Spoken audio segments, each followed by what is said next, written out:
A'udzubillahi minasyaitonirrajim. Bismillahirrahmanirrahim. Alhamdulillahi rabbil alamin. Nahmaduhu wa nasta'inu wa nastaghfiruh. Wa na'udzu billahi min syururi anfusina wa min sayyiati a'malina. Man yahdihillahu fala mudilla lahu wa man yudlil fala hadiya lahu. Asyhadu an la ilaha illallah wahdahu la syarika lah wa asyhadu anna Muhammadan abduhu wa rasuluh. Subhanaka la ilma lana illa ma 'allamtana innaka antal alimul hakim. Allahumma 'allimna ma yanfa'una wanfa'na bima 'allamtana wa zidna ilma. Wa ma'ati anfusana taqwaha wa zakkiha anta khairu man zakkaha anta waliyuha wa maulaha.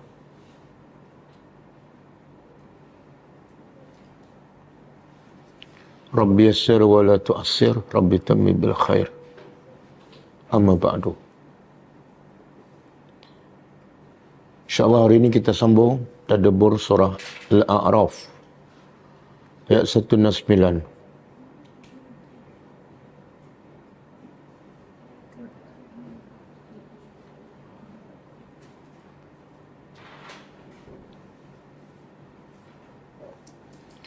Sebelum tu kita tengok pengajaran ayat yang lepas.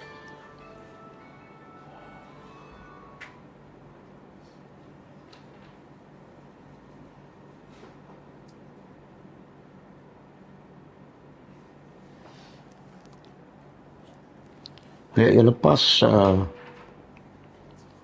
167 ke? 167. Okey, a'udzubillahi minasyaitonirrajim. Wa ista'azzana rabbuka la yab'atsanna 'alaihim ila yaumil qiyamah man yasumuhum su'al 'adzab. Inna rabbaka lasari'ul iqab wa innahu laghafurur rahim. Maksudnya, dan ingatlah ketika mana Tuhan engkau memberitahu bahawa pasti sesungguhnya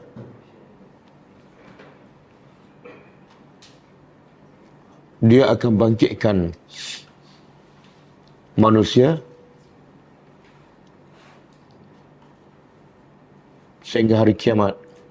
Allah akan utuskan kepada mereka iaitu orang-orang Yahudi sehingga hari kiamat orang-orang yang akan menimpakan mereka azab yang pedih.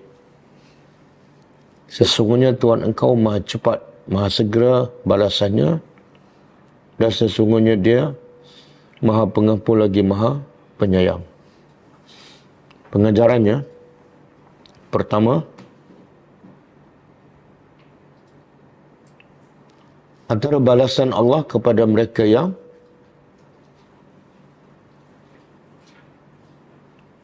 degil dan kufur kepada Allah, walaupun telah datang kepada mereka peringatan yang banyak.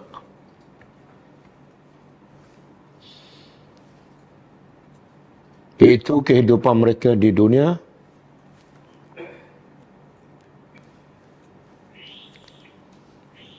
akan menjadi susah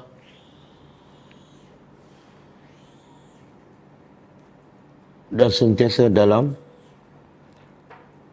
musibah.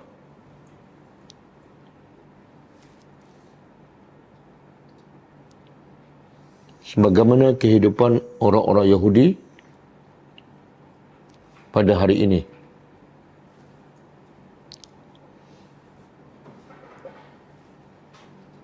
Yang kedua,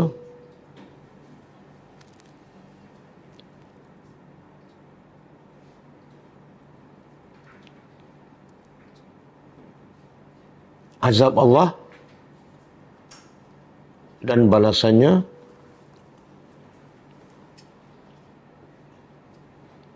amat cepat dan tidak ada sesiapa yang mampu menghalangnya.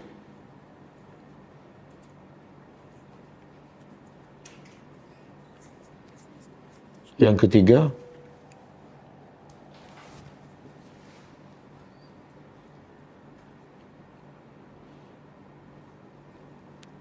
walaupun besar dosa yang dilakukan oleh manusia,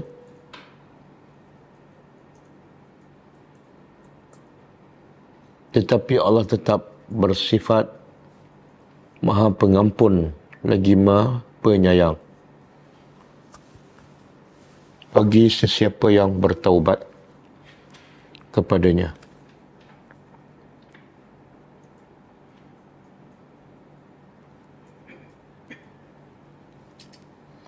Ayat 167. وَقَطَّعْنَاهُمْ فِي الْأَرْضِ أُمَمًا مِنْهُمُ الصَّالِحُونَ وَمِنْهُمْ دُونَ ذَلِكَ وَبَلَوْنَاهُمْ بِالْحَسَنَاتِ وَالسَّيِّئَاتِ لَعَلَّهُمْ يَرْجِعُونَ. Maksudnya, dan kami pecah belahkan mereka, iaitu orang-orang Yahudi, ahli kitab, di atas muka bumi.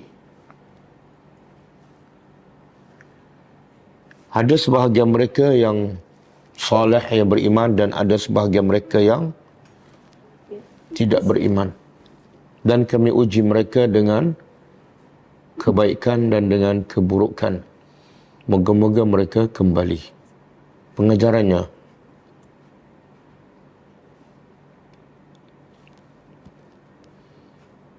hasil daripada kedegilan dan keingkaran orang-orang Yahudi terhadap kebenaran,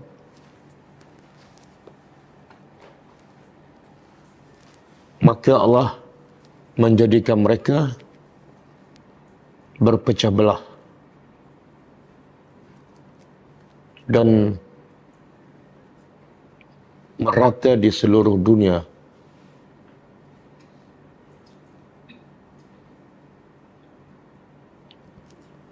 Yang kedua, keadilan Allah, iaitu menghukum sesiapa yang kufur dan memuji sesiapa yang beriman, walaupun asalnya daripada ahli kitab.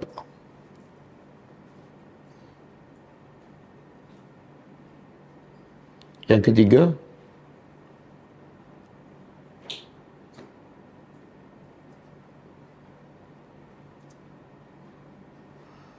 ujian dalam kehidupan sama ada dengan kebaikan atau keburukan adalah satu kepastian.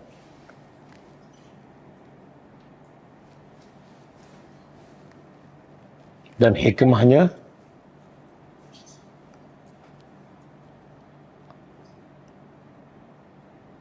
agar manusia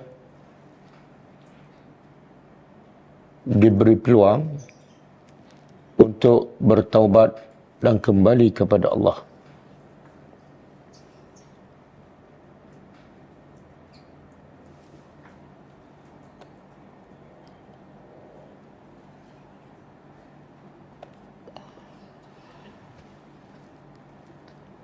Okey, kita sambung tadabbur ayat seterusnya.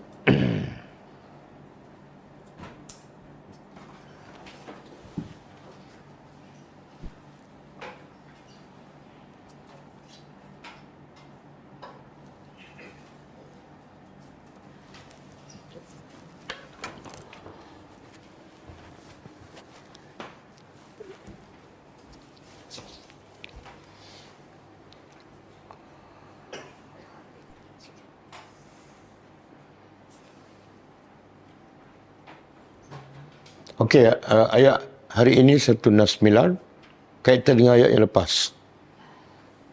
Kalau ayat yang lepas Allah beritahu, ada di kalangan orang-orang Yahudi ataupun ahli kitab yang beriman. Dan ada kebanyakan mereka tidak beriman.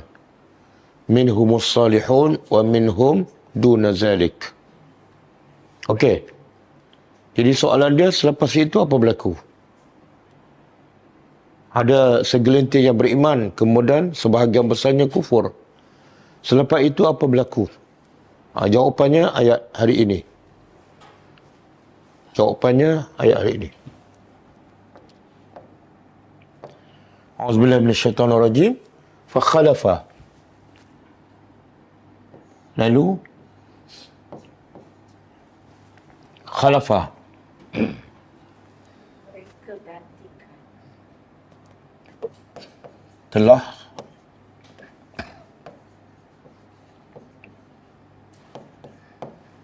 telah mengganti min ba'dihim, dari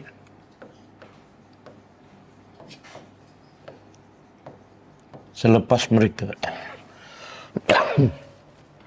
Telah mengganti dari selepas mereka. Siapa mereka ni? Ni yang telah datang ataupun telah mengganti daripada selepas mereka, iaitu generasi ada yang beriman, ada yang tak beriman. Lepas tu datang generasi baru. Apa sifat generasi baru tu? Khalfun. Khalfun, dia terjemah apa tu? Pengganti. Satu pengganti ataupun satu generasi. Dan dalam bahasa Arab, kalau khalfun, lam tu bari mati. Satu lagi, khalafun, lam bari atas. Huruf yang sama, berbeza baris, makna berbeza. Kalau khalfun, lam mati, makna generasi yang buruk.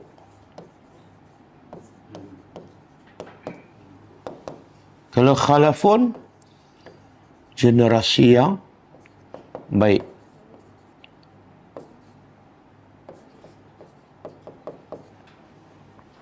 Secara umum. Jadi kalau khalfun, makna generasi yang tak baik. Lam mati, ya. Kalau lam bari atas, khalaf, generasi yang baik. Okey. Dalam ayat ni, khalfun kan? Mana setelah datang ada orang Yahudi yang beriman dan kebanyakan mereka tak beriman. Selepas generasi itu, datang satu generasi yang buruk. Generasi yang pengganti yang buruk. Ataupun yang jelek. Apa sifat generasi ini? Apa sifat buruk mereka? Warisu. Mereka mewarisi.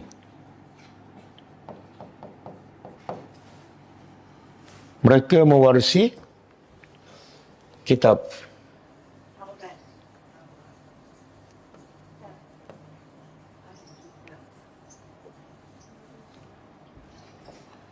Mereka mewarisi kitab. Kitab apa ni? Kitab Taurat.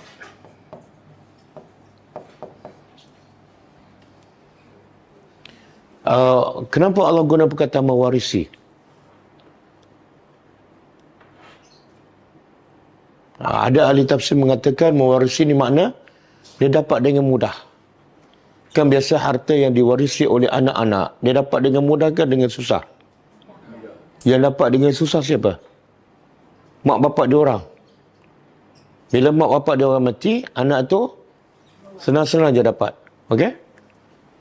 Jadi generasi ni dapat kitab Taurat tu dengan mudah. Mak bapak mereka baca apa, kemudian simpan. Mereka pun dapat kitab tu. Maka ya'khuzuna, mereka ya'khuzuna fi'il mudhari' menunjukkan sentiasa mengambil arda,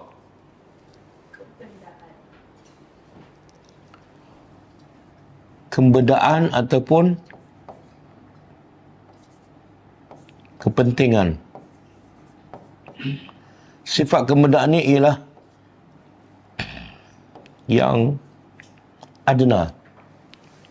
Adna daripada dua maksud. Pertama, adna ni satu daripada ad-dana'ah. Yang kedua daripada ad-dunia.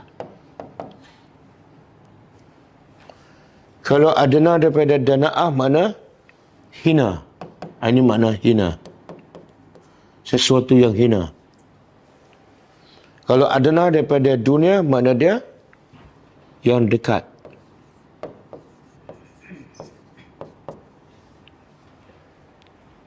Apa maksud di sini? Generasi baru ni, yang buruk ni, satu, mereka ada kitab. Mereka mewarisi kitab daripada bapa ataupun nenek moyang mereka. Yang kedua, mereka mengambil kebendaan yang hina ataupun yang dekat, iaitu rasuah. Rasuah. Itu cuma rasuah kan? Nah, rasuah dengan orang Yahudi tak boleh dipisahkan. Kenapa Allah tak sebut rasuah? Ya'khuzuna ar-rishwah ataupun ar-rasha kalau jamak. Kenapa Allah tak sebut rasuah? Bahkan Allah guna perkataan adna. Adna, Allah nak bagi tahu apa ni?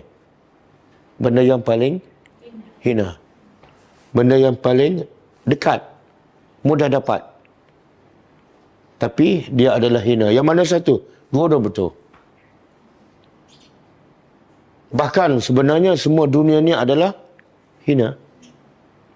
Nabi kata seumpama satu sayap nyamuk ataupun seumpama bangkai kambing, bangkai anak kambing yang cacat. Dan satu lagi Nabi sebut dalam satu hadis. Cuba buka hadis tu.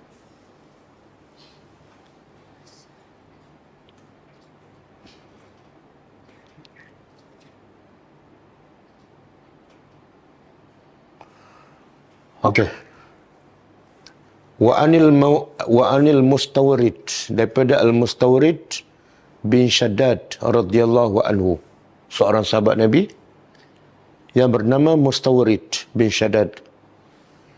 Dia berkata, sami'tu, cuba terjemah. Aku telah mendengar Rasulullah SAW, Nabi SAW yaqul, bersabda. Apa kata Nabi? Wallahi. Cuba terjemah. Demi Allah. Kalau wallahi baris bawah, bersumpahlah tu demi Allah. Demi Allah, mad dunia, tidaklah dunia fil akhirah, bila dibanding dengan akhirat. Nabi nak bagi tahu nilai dunia bila dibanding dengan akhirat, illa, kecuali mislu, seumpama ma yaj'alu ahadukum, seumpama seseorang kamu menjadikan isba'ahu, jarinya, hazihi, jarinya ini, fil yammi, di laut. Dia celup jarinya di laut. Nabi nak bagi itu dunia. Falyanzur, kemudian Nabi kata, perhatikan, bima tarji'u. Setelah dia celup jarinya di laut, kemudian dia angkat. Kemudian Nabi suruh tengok, apa setelah diangkat jari, apa yang melekat di jari itu? Apa dia? Banyak mana? Itulah dunia. Yang berbaki air laut itu seumpama akhirat. Jadi cerdik tak kita kerja yang ni? Yang air laut banyak kita biarkan. Cerdik ke? Ataupun bodoh? Okey. Hadis ini hadis sahih riwayat Muslim. Kita balik pada ayat.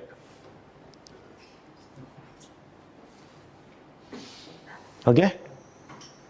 Sebab itulah dunia-dunia tu, kenapa Allah namakan dunia tu adalah dunia? Dah jadi bahasa Melayu kan? Dunia ni memang Macam inilah.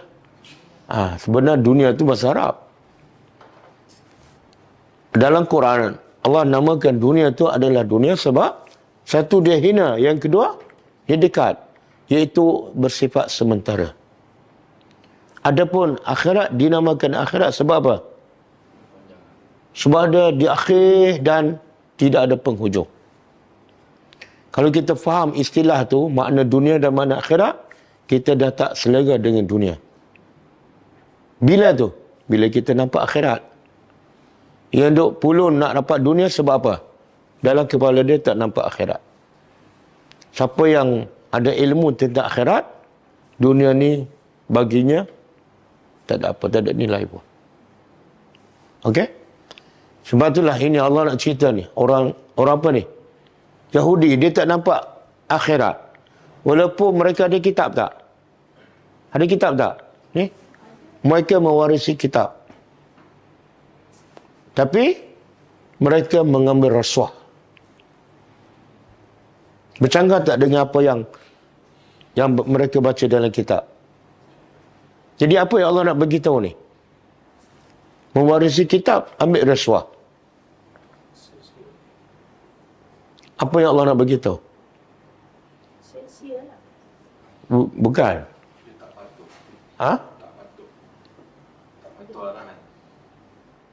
Allah nak beritahu Yahudi ni dan mereka yang seumpamanya, dia guna kitab tapi untuk dapat dunia. Saya ulang. Yahudi, dia guna kitab Allah bukan untuk dapat akhirat tapi untuk dapat dunia. Sebab itulah bila ada yang tak sesuai dengan diri dia, dia ubah. Dan perangan ni ada tak pada orang Islam? Ramai. Terlalu ramai. Sebenarnya Allah dah tahu benda ni akan berlaku juga pada umat Nabi Muhammad. Berapa ramai yang guna Al-Quran, guna agama untuk dapat dunia. Kan?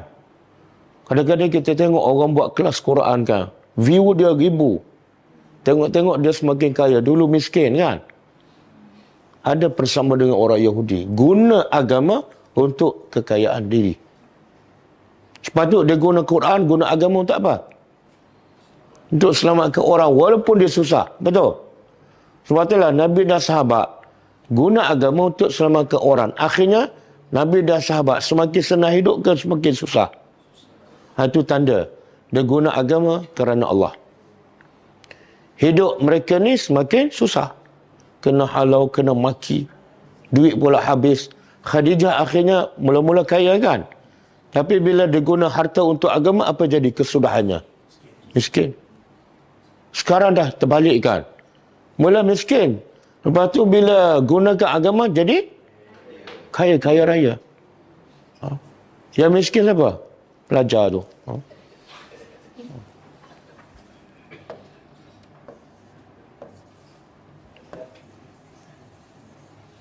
Bukan pelajar sini lah. Pelajar sini kaya-kaya.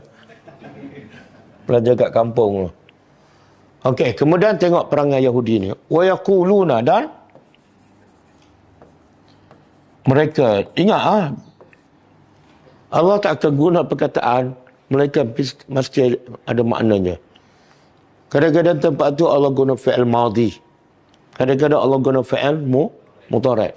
Ini yaqulu fi'il apa? Menunjukkan apa?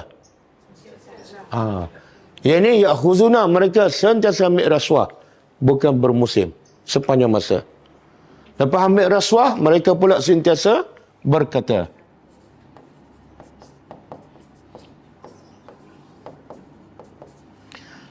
sayughfaru lana, Akan diampun.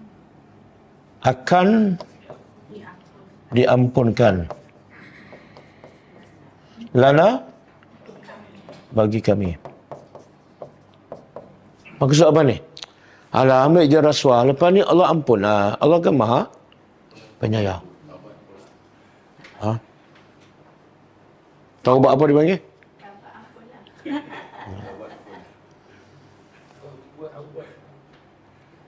Taubat. Tapi sebenarnya bukan taubat. Apa bukti? Tengok ayat seterusnya. Wa in ya'tihim, dan sekiranya ya'tihim, datang kepada mereka aradun, sama ni, dunia yang sama, rasuah dan sebagainya, mislahu, sepertinya seperti yang sebelum ni. Kan tadi dah bertaubat kan, lepas taubat datang lagi dunia, ya'khuzuhu, mereka mengambilnya.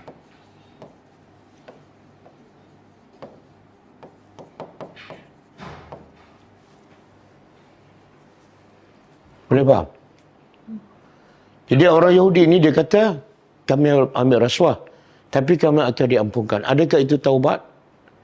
Bukan. Sebab apa bukan taubat? Syarat taubat apa dia? Tinggal. Jangan buat. Yang kedua, menyesal. Yang ketiga, berazam apa? Berazam tidak akan ulang. Yang keempat,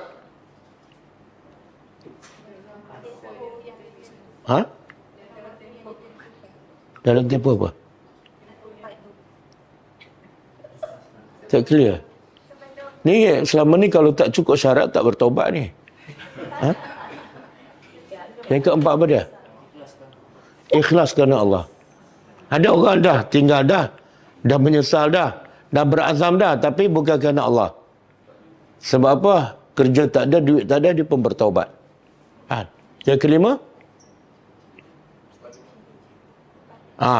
bertaubat di waktu taubat diterima. Ada tak waktu taubat tak diterima? Bila? Nyawa sampai ke halkum. Yang kedua, itu tak sempat dengan kita lah. Okey, jadi mereka ni sebenarnya tak bertaubat. Inilah perangai orang Yahudi ya. Bila buat maksiat, istiqamah. Macam kita kan. Kita kalau mengumpat istiqamah ke ataupun jarang-jarang? Istiqamah kan. Bila membazir pun istiqamah. Bila buang masa pun istiqamah. Perangai siapa tu? Yahudi. Kemudian jadi di sini pengajaran yang paling besar apa dia? Tengok Allah kata khalfun, sifat generasi yang buruk. Sifat generasi yang buruk. Bukan tak ada kitab. Pertama ada kitab. Yang kedua, dia ada kitab tapi dia ambil rasuah. Maksud apa? Kitab tu dia tak pakai pun. Sama ada dia tak pakai ataupun dia guna kitab, dia ubah untuk menghalalkan apa yang mereka buat. Faham? Sekarang kata ulama, ramai tak orang umat Nabi Muhammad menggunakan Al-Quran untuk dapat kepentingan dunia. Dan kalau apa yang mereka buat bercanggah, dia tak baca ayat tu. Kan? Dia hanya baca apa dia? Infaklah kamu. Sebab $1 tu dapat apa? 700. Waktu tangan yang memberi lebih baik daripada tangan. Ada 6,000 ayat lain yang dia tak baca. Ini perangai orang Yahudi, betul. Bila kutip derma, keluar ayat. Bila kita tengok mana produk, awak ikhlas tak bagi. Itu perangai orang Yahudi. Ni, ada kitab. Tapi kitab bukan rujukan dia. Sama ada dia tak pakai langsung ataupun dia guna untuk kepentingan dia. Terlalu banyak. Lepas tu kalau kita tengok zaman Nabi dengan zaman kita sekarang kan. Orang yang agamawan di zaman Rasulullah. Sahabat-sahabat lah. Kehidupan mereka, bila mereka melaksanakan agama dalam kitab Al-Quran, kehidupan mereka semakin susah. Tapi sekarang agamawan, bila mereka guna agama untuk apa-apa je lah, kehidupan mereka semakin sangat-sangat berbeza. Sama Yahudi lah. Yahudi dengan guna kitab tu mereka semakin kaya. Sebab tu yang menguasai ekonomi dunia sekarang siapa? Tapi mereka tetap mengaku bahawa mereka berpegang pada kitab Taurat. Okey, alam yu'khaz. Okey, cuba sebelum tu cuba baca ni. Surah Al-Baqarah ayat 79.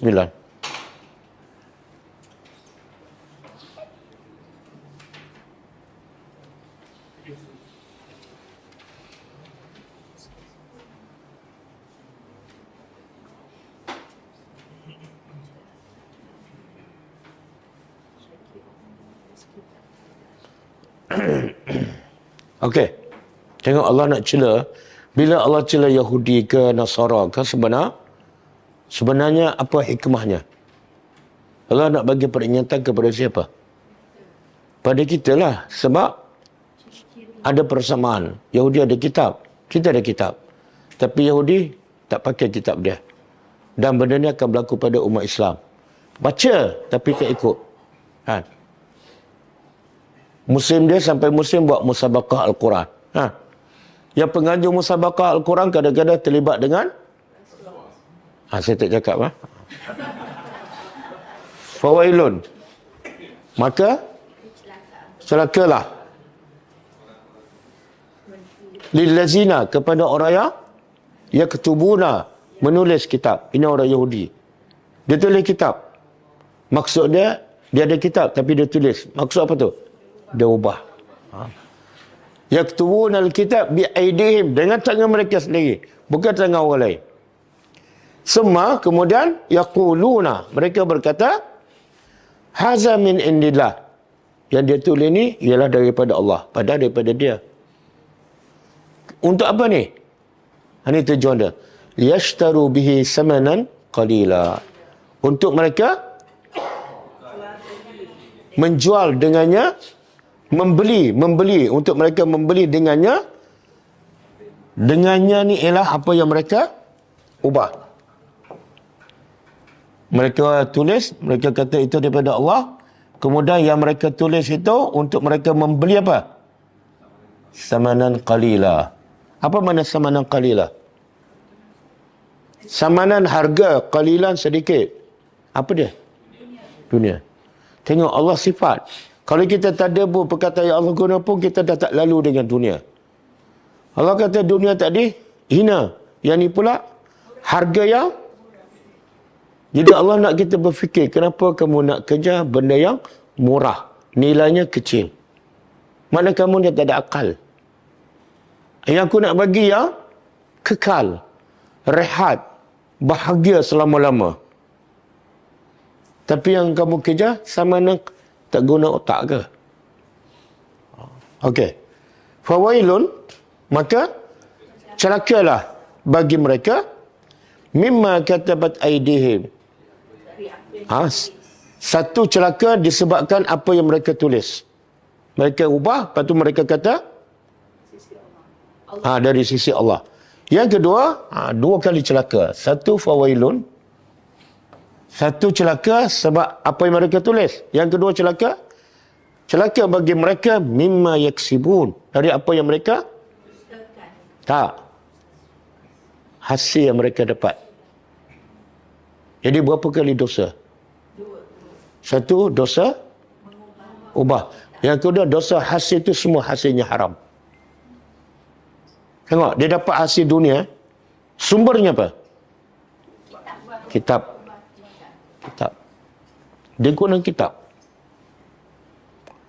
Kalau dia cari hasil yang haram tanpa menggunakan kitab, okey tak? Itu dosa. Sebenarnya Allah nak beritahu, inilah perbuatan lagi tercela daripada cari benda haram tanpa guna kitab Quran langsung. Yang ini lagi tercela. Sebab apa? Kitab ada kat tangan kamu, hidayah ada depan kamu, tapi kamu guna benda yang baik untuk dapat samanan qalila. Kan? Lagi hina perbuatan itu. Jadi Ustaz, siapa yang menggunakan ayat Al-Quran untuk kepentingan diri sendiri dan dunia akan Sama-sama. Kita bacalah tafsir. Ulama bagi tahu pengajaran ayat ni, Siapa saja guna agama untuk kepentingan diri dia, untuk dapat dunia, dia adalah saudara Yahudi. Bukanlah tafsir. Allah nak tegur siapa ni? Yahudi tak peduli dah ayat ni. Yang baca ayat ni siapa? Tapi kita pula loro pendul. Ini ayat ni berkenaan dengan Yahudi. Aku orang Melayu. Loro pendul. Dah lah tak faham. Tengok angkat sikit. Dah keluar. Lepas ayat ni, tengok lepas ayat ni, apa kata orang Yahudi? Lepas mereka ubah ayat Al-Quran, mereka pula mendakwa itu daripada Allah. Untuk apa? Dapat kepentingan dunia, kan? Lepas tu apa mereka cakap pula? Waqalu, mereka berkata, lan tamassana nar, kami tak akan disentuh oleh api neraka. Illa kecuali ayyaman ma'dudah, kecuali beberapa hari saja. Kan tadi dia cakap apa ayat yang tadi? Mereka mewarisi kitab, lepas tu mereka ambil rasuah, lepas tu dia kata apa? Allah akan kami akan masuk syurga juga akhirnya. Itu satu lagi penyakit Allah nak bagi tahu. Penyakit apa ni? Buat dosa, ambil rasuah, ubah kitab, kami akan masuk syurga. Allah akan ampunkan dosa kami. Penyakit apa tu? SS. Syok sendiri. Ini penyakit paling bahaya. Sebab ramai manusia tak sedar. Contohlah, dia tinggal solat kan. Tak apa, Allah tu maha pengampun. Allah maha pengampun kepada siapa? Kepada siapa yang betul-betul bertaubat dan cukup syarat. Kamu solat macam tu bukan bertaubat. Macam Yahudi tadilah. Jadi kami tak akan disentuh oleh api neraka kecuali beberapa hari saja. Qul attakhastum. Lalu Allah pun tanya, oh kamu ahli syurga? Okey, aku nak tanya sikit. Attakhastum, adakah kamu ada ambil di sisi Allah ahdan perjanjian? Ada tak MOU bahawa kamu ni ahli syurga? Kalau ada, tunjuk sikit. Fala yukhlifallah, maka kalau ada perjanjian, Allah tak akan mungkin janji. Allah tak akan mungkin janji. Betul tak ada perjanjian tu? Ataupun taquluna 'ala Allah, kamu berkata ke atas Allah apa yang kamu tak tahu. Allah bagi dua jawapan. Yang kamu mendakwa kamu ahli syurga, ada perjanjian tak? Ataupun kamu cakap bohong. Dia akan jawab apa? Dia akan jawab apa? Kalau dia kata ada perjanjian, tak ada pun. Dia akan cakap apa? Tak, dia tak akan jawab apa-apa. Kan bahasa Yahudi degil kan?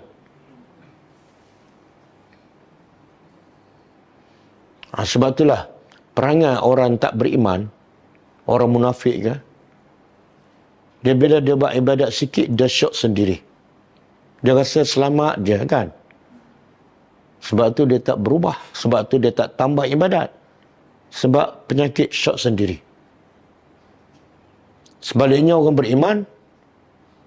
beriman bila buat ibadat, dia tak ada syok sendiri. Bahkan dia kata apa? Takut. Dia takut apa? Takut tak diterima. Maka apa dia buat? Dia istiqamah lagi, dia tambah lagi, dia baiki lagi amalan dia. Sebagaimana Umar kan? Umar bin Khattab bila dia tahu Nabi serah nama senarai munafik kepada seorang sahabat bernama apa? Apa sahabat tu? Huzaifah. Huzaifah dipanggil sahibus sir. Setia usaha sulit Nabi. Jadi ada senarai munafik, Nabi bagi pada Huzaifah. Jadi Umar pun jumpa Huzaifah. Umar tanya nama siapa? Nama dia. Tengok. Sebab apa? Umar dijamin tak ahli syurga? Ya, Nabi sendiri sebut. Umar kalau masuk syurga, syurga yang tertinggi. Tapi bila tanya nama munafik, tanya nama dia. Sebab orang beriman, lagi dijamin syurga, lagi risau. Dia tak ada, syok sendiri tak ada. Sepatut kita dengan Umar, sepatut siapa yang syok sendiri? Umar kan? Tapi kalau ada senarai nama munafik, kita tanya nama kita ke nama jiran kita yang tak solat tu? Ha? Ha.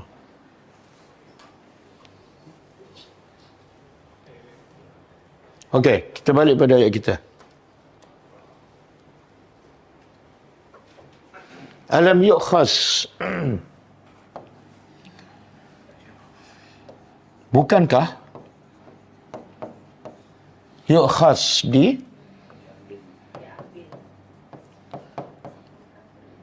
bukankah telah diambil alaihim, mereka ni orang Yahudi, ke atas mereka, misaq, perjanjian,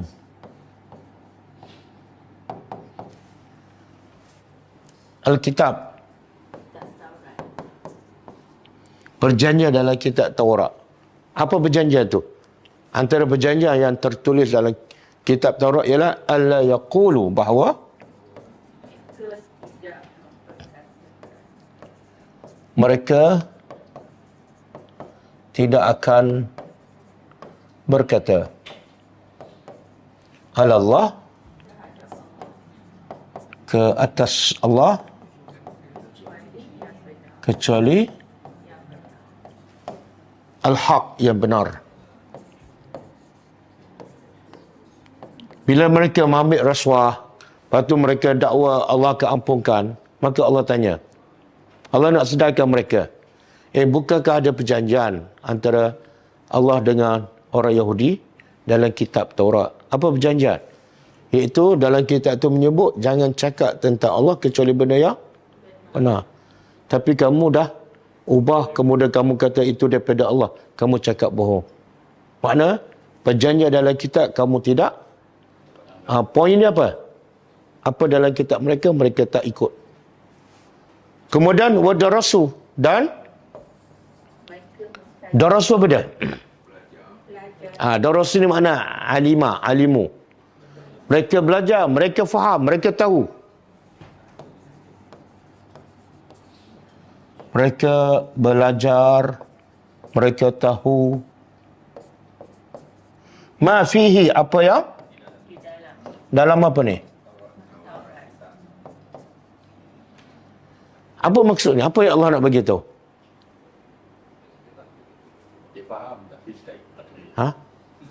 Satu, mereka tahu ada perjanjian. Perjanjian itu apa dah? Mereka tak akan berkata kepada Allah kecuali yang satu. Yang kedua, mereka belajar, mereka faham. Jadi Allah nak beritahu apa ni? Kesalahan mereka sangat-sangat besar. Sebab mereka buat salah dalam keadaan mereka tahu, bukan dalam keadaan jahil. Mana lebih besar dosa? Dia buat dosa dalam keadaan jahil dengan dia buat dosa dalam keadaan dia berilmu. Ini poin Allah nak bagi tahu ni. Dosa mereka ni sangat-sangat besar. Sebab dalam keadaan mereka tahu. Ada kitab, mereka belajar, mereka tahu. Sebab tu dalam surah Fatihah Allah bagi manusia pada 3 jenis kan. Yang pertama,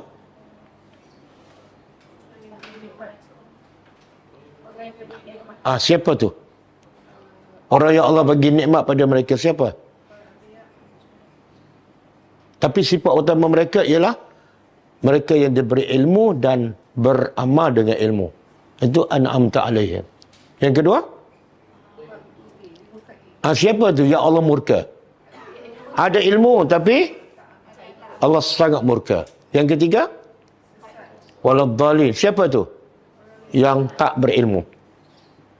Tengok susunan antara yang Allah murka dengan yang sesat, Allah sebut yang mana dulu? Sebab apa? Itu yang paling Allah paling besar dosanya. Dah tahu tapi tak buat. Jadi mana lebih baik? Tak tahu buat dosa dengan tahu tapi buat dosa. Mana lebih baik? Dua tak baik. Jawapan bijak. Tapi mana yang kurang jahat?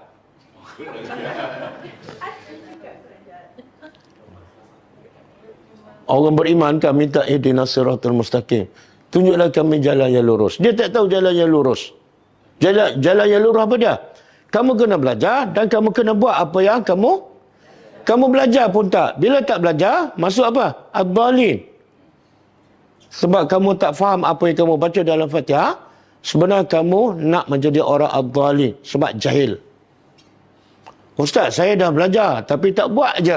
Al-maghdubi alaihim. Betul tak? Nak selamat apa dah? Belajar dan amal. Jadi Allah nak cela ni. Ada kitab. Tapi dah faham. Dah belajar. Ini darasa. Darasa ni sebenarnya makna dia belajar. Sebab itulah orang kita suka tadarus Al-Quran. Bila tu? Bila Ramadan. Dia orang buat tu ada dalil tak? Kononnya ada dalil. Dia kata Nabi kan bertadarus dengan Jibril. Bulan Ramadan. Jadi kami ikut Nabi lah. Tak, kalau nak ikut Nabi, betul-betul tadarus dengan Jibril lah. Kenapa tadarus dengan ustaz?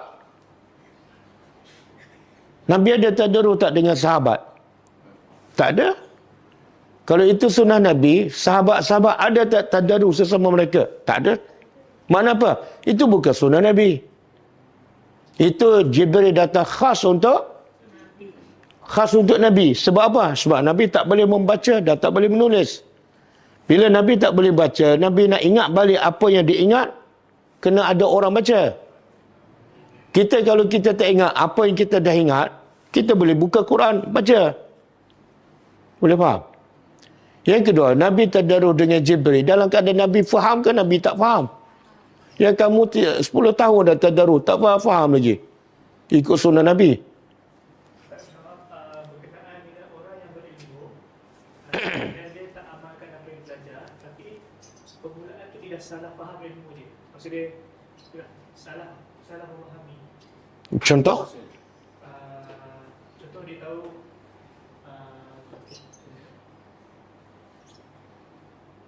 Ilmu betul tapi dia salah faham. Sebenarnya dia jahil lah tu. Jahil itu bukan berilmu. Berilmu mesti ilmu yang betul dan faham pun betul. Kalau salah faham sebenarnya jahil itu. Contohlah, saya bagi contoh. La ikraha fid din kan? Contoh.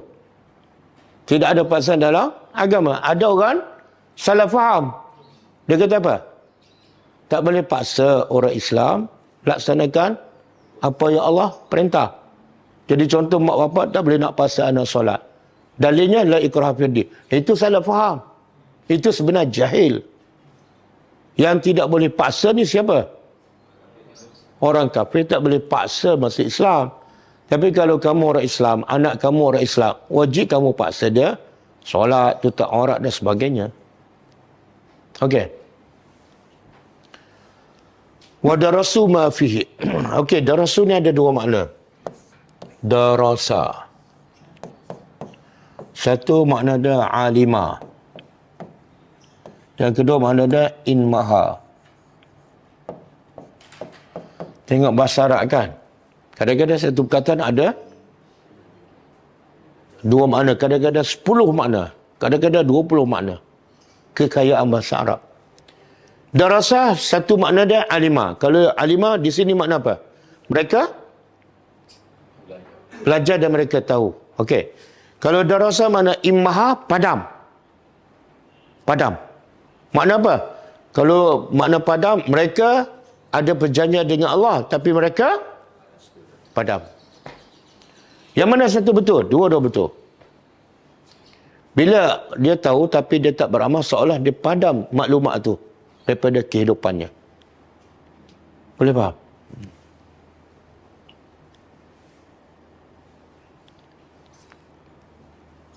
Okey, wadarul akhirah.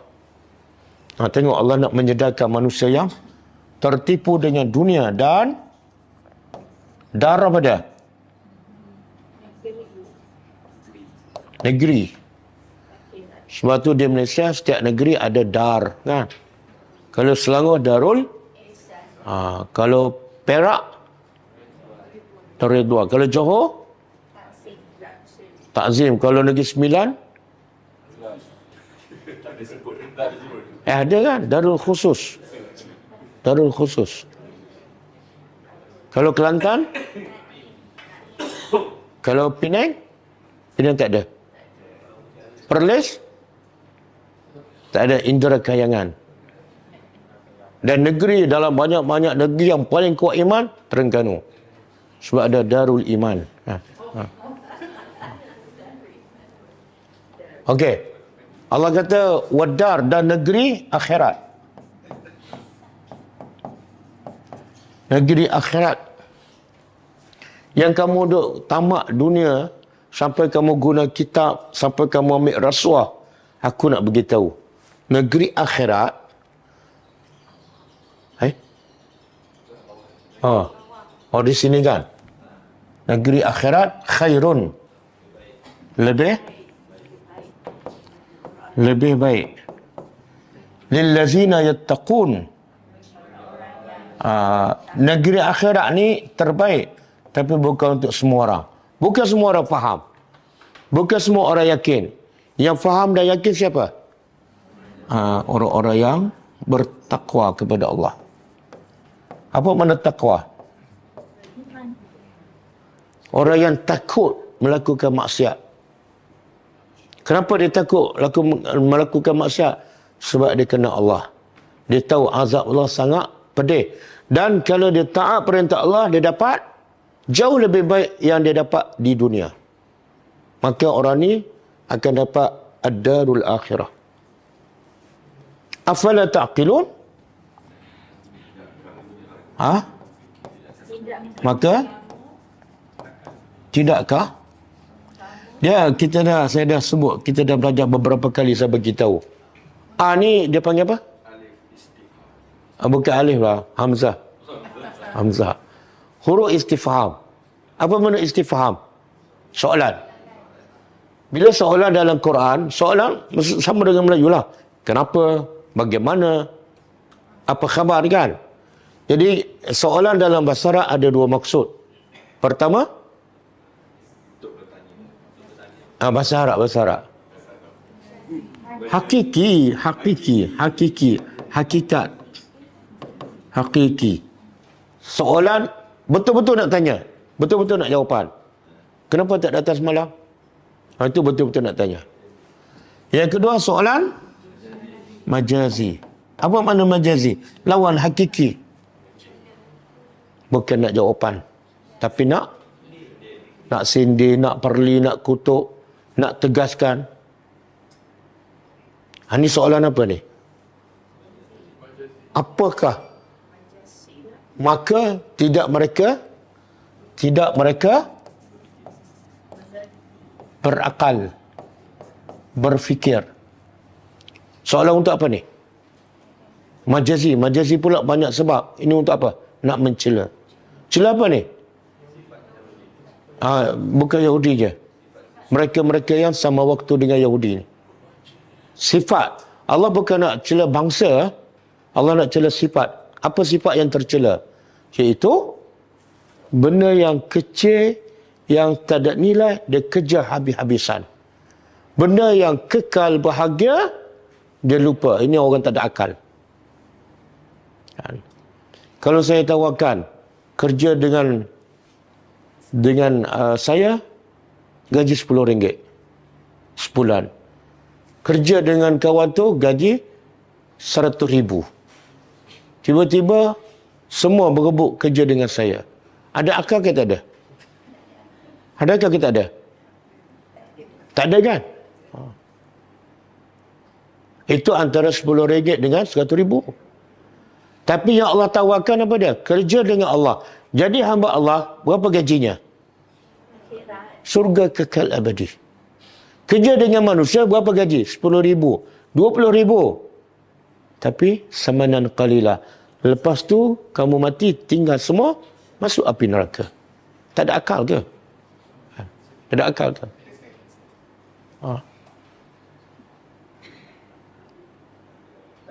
Sebab itulah kebanyakan manusia ada akal ke tak ada? Tak ada. Buktinya apa? Kebanyakan manusia masuk neraka. Sebab tak ada akal lah. Antara neraka yang panas dengan syurga yang penuh nikmat, ramai yang pilih Neraka. Tak ada akal. Tak guna akal. Dia guna nafsu je. Betul kan? Masa kita makan kan? Kita guna akal ke guna nafsu?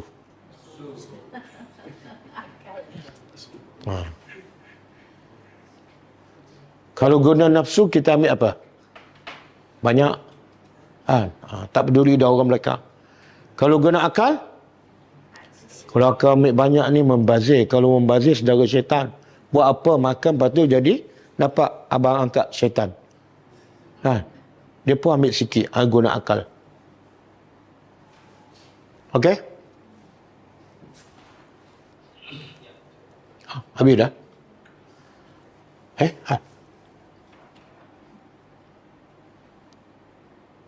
Pasal satu ayat.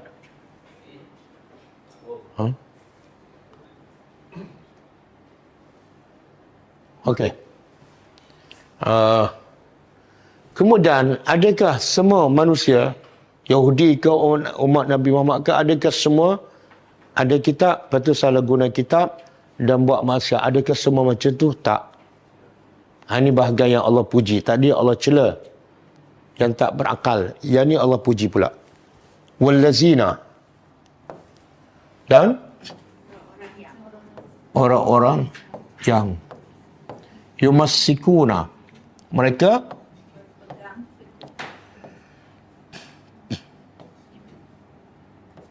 berpegang teguh bil kitab dengan kitab Taurat ataupun apa jenis kitab Allah lah, Al-Quran. Kalau kita sekarang Al-Quran. Sekarang Allah nak puji. Siapa ni? Orang yang betul-betul pegang. Kalau kita belajar bahasa Arab, yumassiku ni apa makna dia? Allah tak kata dia belajar, dia beramal, tak. Allah kata yumassikuna. Mana? Pegang dengan kuat. Mana kalau orang beriman, dia bukan sekadar baca je. Dia baca, dia faham betul-betul, dia amal betul-betul. Itu makna yumassikuna. Dan lepas dia pegang betul-betul kitab, apa bukti? Dari segi amalan. Wa aqamus salah.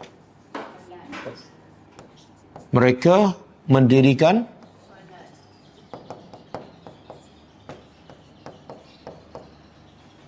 kenapa dalam sebenarnya bila berpegang dengan kitab dah termasuk dah solat. Bahkan termasuk semua ibadat, kan? Dalam kitab ada solat, ada puasa, ada zakat. Tapi tiba-tiba Allah sebut secara khusus solat. Pengajarannya apa? Dalam banyak-banyak arahan Allah, yang paling penting, yang paling asas ialah solat. Bahkan Nabi kata yang membezakan antara orang Islam dengan kafir tinggal solat. Bukan pakaian. Pakai serban, pakai jubah tak solat. Seorang lagi pakai seluar 3 suku. Tapi solat. Yang mana Islam? 3 suku. 3 suku.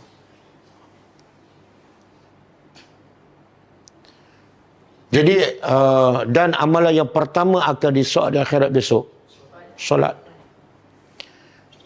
Jadi orang macam ni, satu pegang kitab sungguh-sungguh dan dibuktikan dengan amal. Khususnya solat. Maka Allah kata, inna. Sesungguhnya, la nudi'u. Kami tidak nudi'u pada akan sia-siakan ajra, lebih tepat upah al-muslihin, orang-orang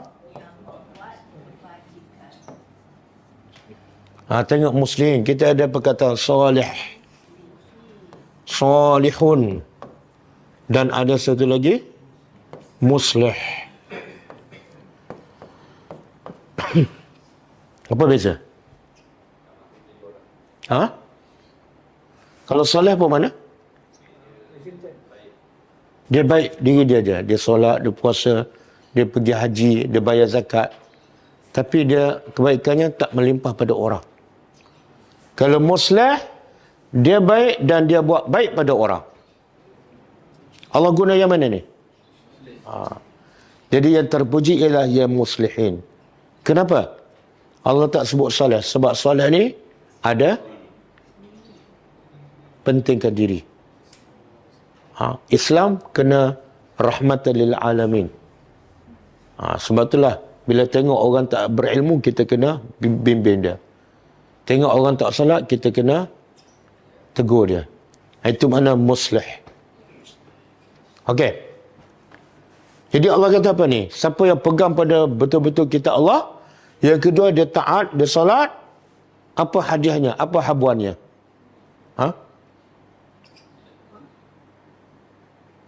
Apa habuannya? Mana ada tulis syurga kat sini? Allah tak kata syurga. Allah kata apa? Kami tak akan sia-siakan amalan dia. Kenapa Allah tak sebut syurga? Mana lebih baik ayat? Allah kata, siapa yang pegang pada kitab aku betul-betul dan solat, kami akan masukkannya syurga. Satu.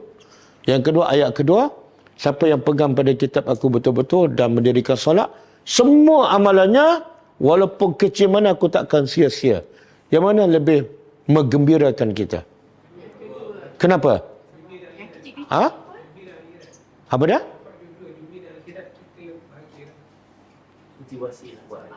Apa dia?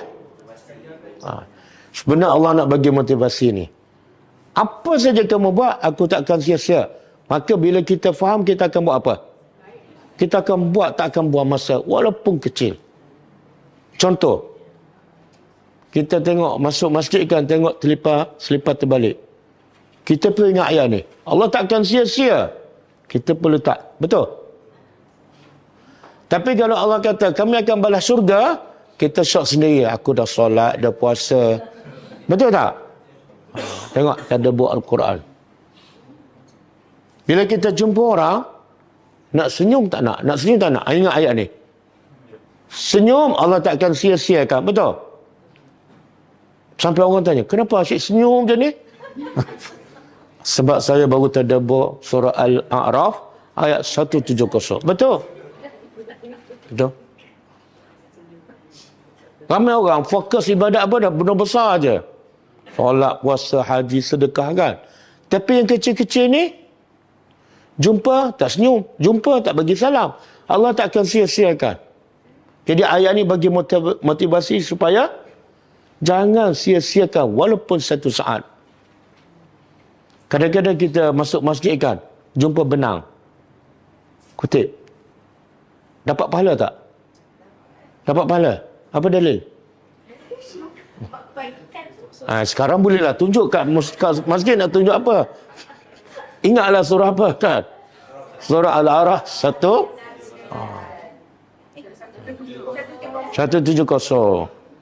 Silap sebut orang cari tak jumpa, dia kata tak ada buat apa ni. Saya bagi analogikan. Bos satu syarikat. Dia kata, kalau kamu kerja dengan aku, gajinya 15,000. Satu lagi syarikat, kalau kamu kerja dengan aku ikhlas, aku tak sia-siakan apa saja kamu buat. Kita nak kerja syarikat mana? Nombor dua kan. Sebab apa? Nak duit kan? Yalah, betul. Kalau duit pun kita nak. Ini pahala akhirat kekal tak? Duit tak kekal. Kalau duit pun kita nak yang terbanyak, maka pahala? Okey. Cuba buka ayat ni.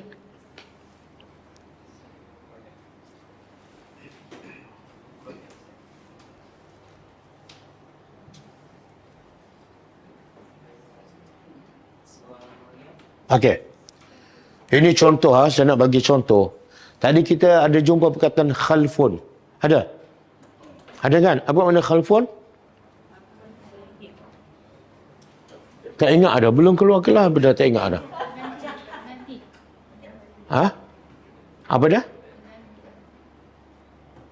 Tak ada khalfun, ada khalaf.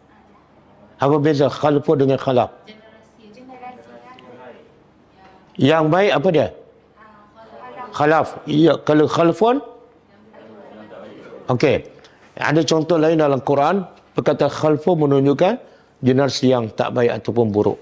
Ayat surah Maryam ayat 59. Allah kata fa khalafa, lebih kurang sama dengan ayat tadi. Fa khalafa, lalu mengganti min ba'dihim, daripada selepas mereka. Dulu ada golongan yang baik, yang beriman, yang bertakwa, tapi lepas beberapa lama datang generasi. Generasi apa ni? Khalfun. Generasi yang jahat, yang buruk. Apa sifat generasi yang buruk? Kalau orang Yahudi tadi mewarisi kitab tapi rasuah, kan? Yang ni Allah kata apa? Generasi ni buruk, apa sifatnya? Adha'us salah, mengsia-siakan solat. Bila mensia-siakan, kenapa mensia-siakan solat sifat terburuk? Sebab bila solat dia tak jaga, yang lain hancur semua. Katalah dia pergi haji setiap tahun, umrah setiap bulan, sedekah 1 juta setiap bulan, tapi tak solat. Sia-sia. Ini sifat generasi yang buruk bila mula tinggal solat. Bahkan ada satu hadis yang maksudnya yang pertama hilang daripada orang Islam apa dia? Yang pertama. Bukan. Yang pertama hilang daripada orang Islam, khusyuk dalam salat. Sehingga kata sahabat, sampai satu masa kamu tengok dalam masjid tak ada seorang pun khusyuk. Okey? Yang pertama. Dan yang terakhir apa dia? Yang terakhir, agama seseorang akan hilang daripada seseorang itu. Yang pertama khusyuk. Yang terakhir yang hilang ialah salat. Faham? Makna apa tu? Kalau salat yang terakhir, mana dia dah tak ada agama lah. Itulah agama yang terakhirnya. Faham? Tapi bermula dia tinggal salat, permulaannya apa? Tak khusyuk. Apa kaitan? Punca orang tinggal salat sebab tak rasa khusyuk. Tak rasa nikmat, tak rasa lazat. Boring je. Akhirnya dia tinggal. Kenapa salat? Tak rasa apa-apa pun. Itu bahaya tu. Kalau solat tak khusyuk, dia akan mudah tinggal. Dan akhirnya tinggal terus. Betul? Ini sifat generasi yang buruk. Boleh faham? Jadi jangan marah kepada orang kafir yang bakar Al-Quran. Sebab ramai orang Islam yang generasi buruk ni. Bukan duk pada orang kafir. Orang kafir memang buruk. Ni yang akan mewarisi generasi yang baik selepas itu ialah generasi yang buruk. Orang Islam lah. Yang tinggal solat siapa? Orang Islam ke orang kafir?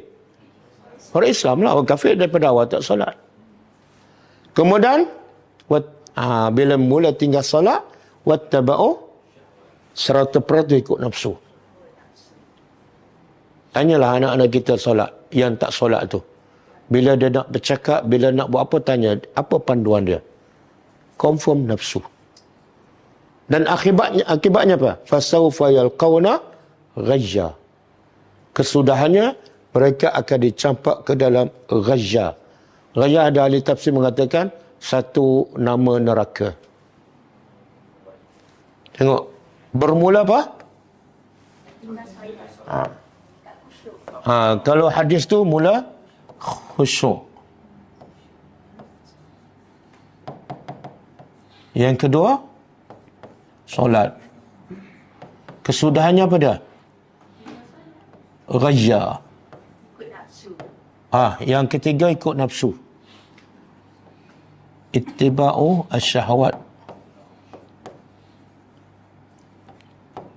Bila dia ikut nafsu, yang keempat, ghayya. Berapa ramai mak bapak duk pastikan anak belajar, pergi sekolah, tapi tak ramai mak bapak pastikan anak dia solat. Kan? Sampai ketua anak dia tak solat, tapi cemerlang dalam kerjaya. Sebenarnya dia generasi dah hancur. Okey. Satu lagi.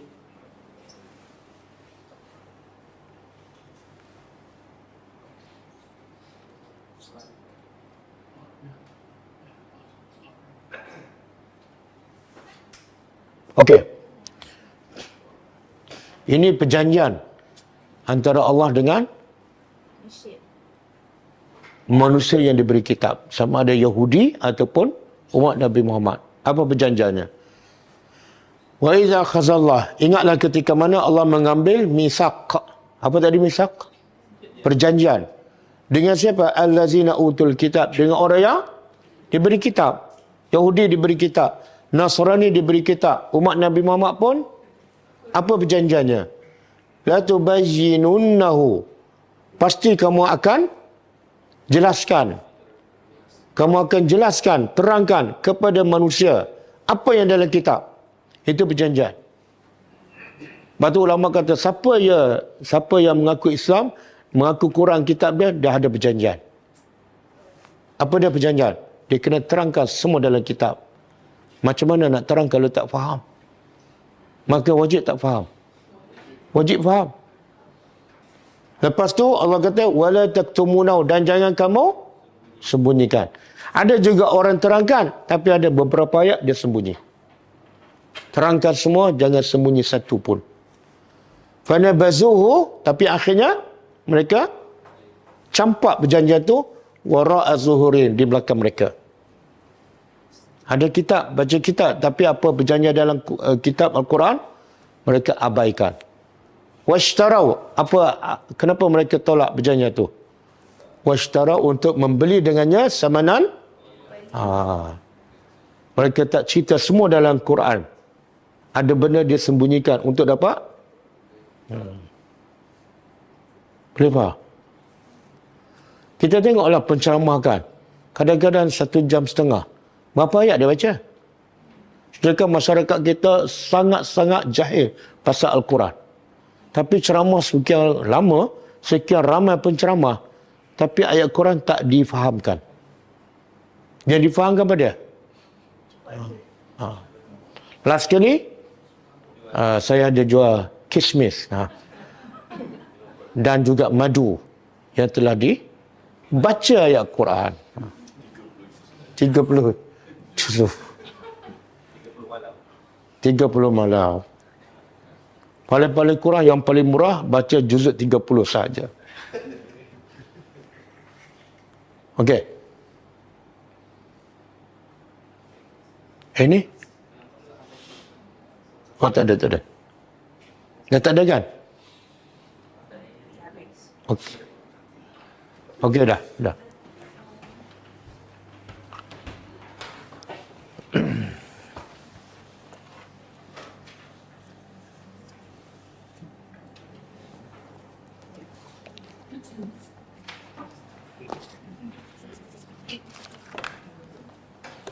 Kita baca sikit buku Syarah Bulughul Maram.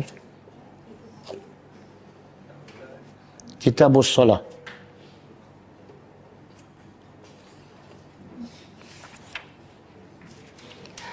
Hadis yang ke-224 tentang sifat salat Nabi. Hadis ni kita dah baca dan terjemah pun kita dah baca. Cuma huraian dah belum. Saya nak baca huraian sikit.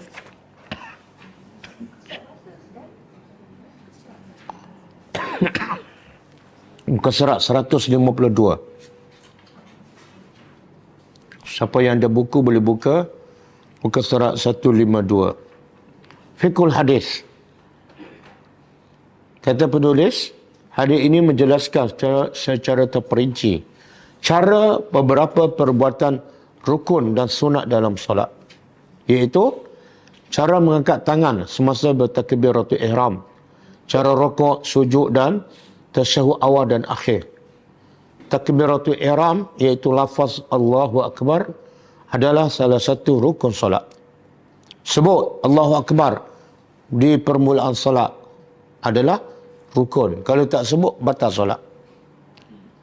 Sebut Allahu Akbar tapi angkat tangan, hukumnya sunat. Katalah dia masuk solat, dia kata Allahu Akbar, tak angkat tangan, solat sah. Tapi dia pergi-pergi, batal solat. Dia angkat tangan tapi tak sebut Allahu Akbar. Sebab yang rukun Allahu Akbar.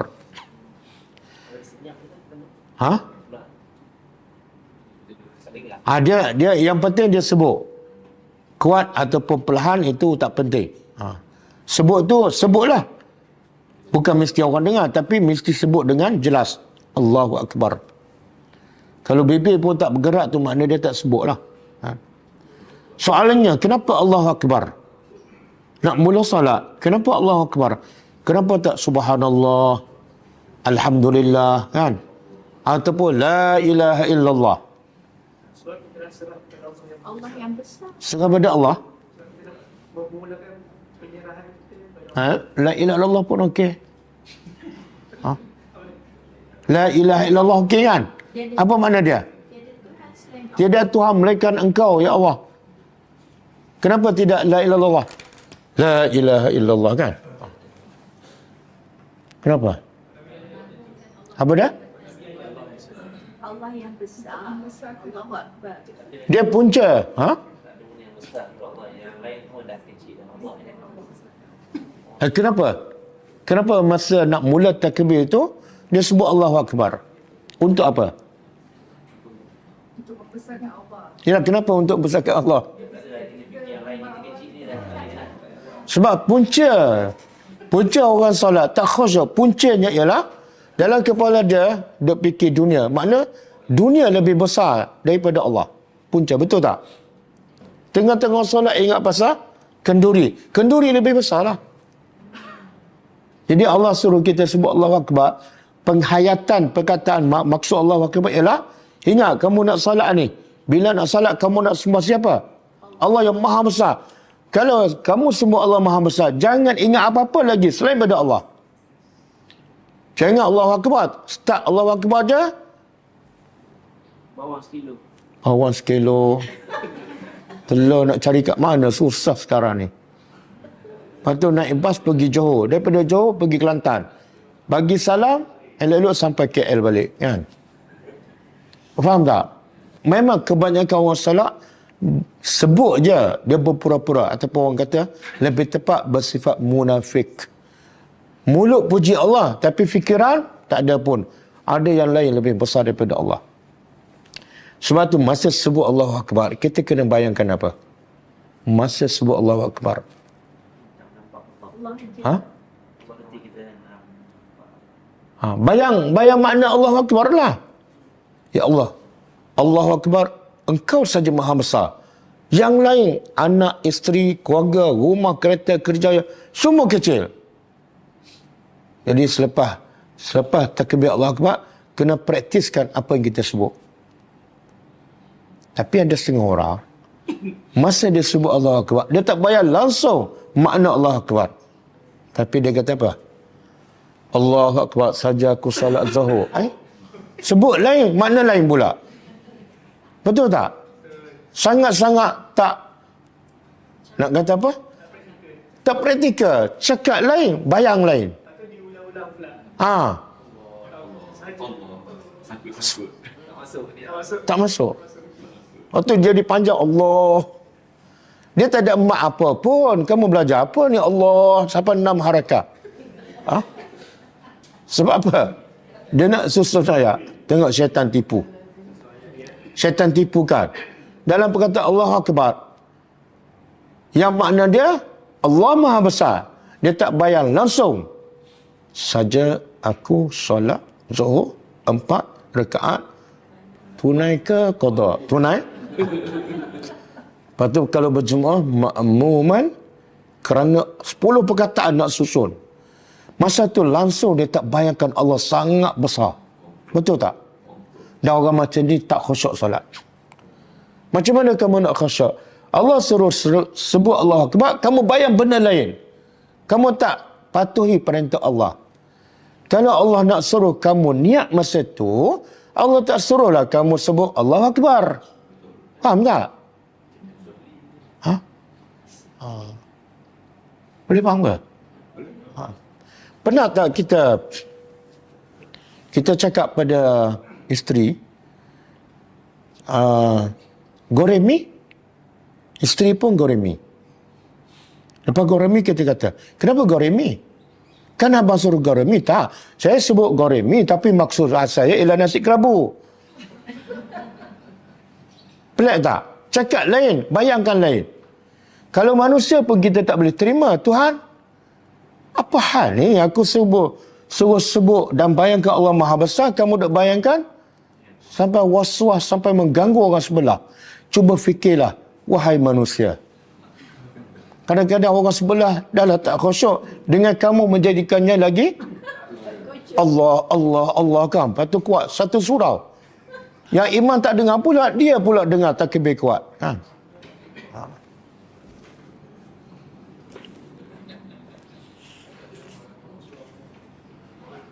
Okey,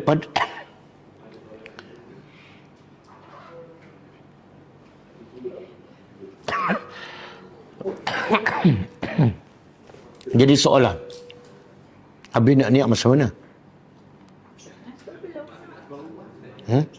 Nak niat macam mana, Ustaz? Kalau bukan masa Allahu Akbar, nak niat macam mana? Bila?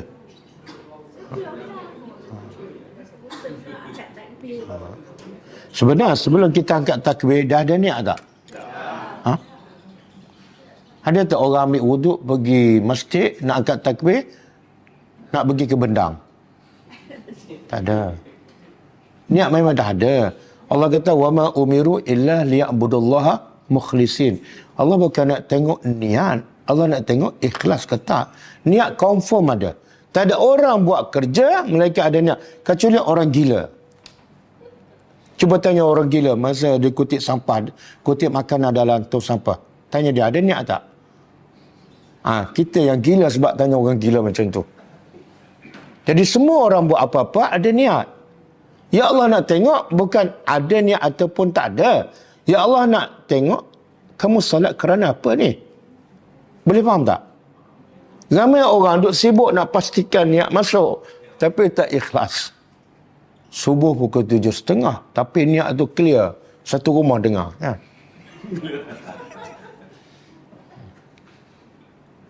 Okey. Sebab tu ada pendapat ulama lain, dia kata bila nak pergi masjid, niat dah ada. Bila nak angkat takbir, niat dah ada. Ustaz, kena niat lah waktu zuhur ke apa ke berapa rakaat. Ada tak zuhur yang 8 rakaat? Siapa yang tetapkan zuhur tu 4 rakaat? Allah. Memang zuhur 4 rakaat. Bila sebut zuhur memang 4 rakaat lah. Mana ada zuhur 5 rakaat? Lepas tu waktu pula dia salat tu pukul 1.30. Takkanlah salat maghrib 1.30 tengah hari. Allah tahu tak itu waktu zuhur? Allah tahu tak zuhur tu memang 4 rakaat? Memang Allah tahu. Allah yang tetapkan 4 rakaat. Ya Allah nak tengok apa dia? Kamu salat ni kerana apa? Riak ke? Ataupun kerana sihat ke? Ataupun sebab ada bapa mertua?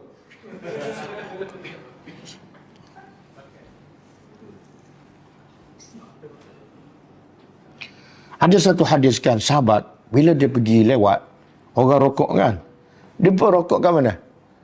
Kat belakang tu. Sebab dia nak sempat rokok bersama imam. Lepas tu dia berjalan. Jadi lepas solat Nabi tegur. Ada orang beritahu Nabi, wallahu a'lam lah, sah tak solat dia? Nabi kata sah, tapi lain kali jangan ulang. Nabi tak tanya, kamu niat masa mana? Masa rokok ke masa apa? Nabi tak tanya. Sebab Nabi, masalah niat ni memang ada.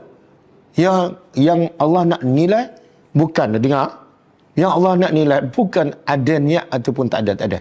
Niat memang mesti ada. Ya Allah nak nilai kamu salat kerana apa? Macam kita datang kelas, ada niat tak?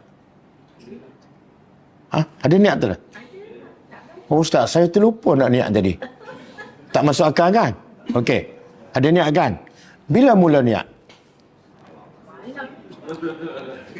Ada pula niat semalam. Tak, yang betul-betul lah. Betul-betul kan? Bila kita mandi pakai baju tu, niat nak pergi kelas lah. Okey. Betul kan? Ke baru sampai sini, masuk gate baru niat? Saja aku masuk kelas ni kerana Allah.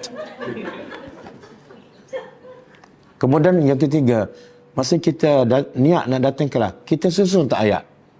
Saja aku datang kelas hari Selasa pukul 10.30 kerana Allah Ta'ala. Ada susun? Ada susun? Tak ada. Sah tak niat kita datang kelas ni? Sah kan?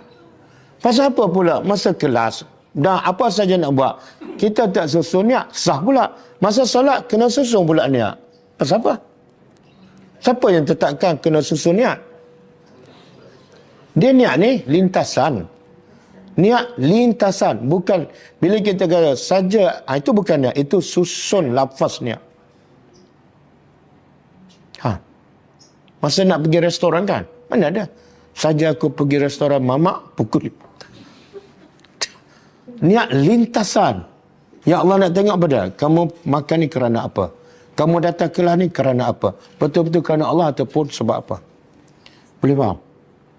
Okey, cukup lah. Ada soalan?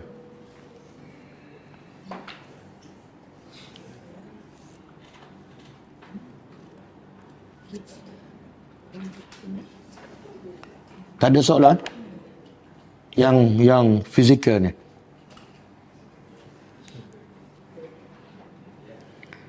Kalau ada soalan, tanya sekarang. Jangan kutuk kat belakang.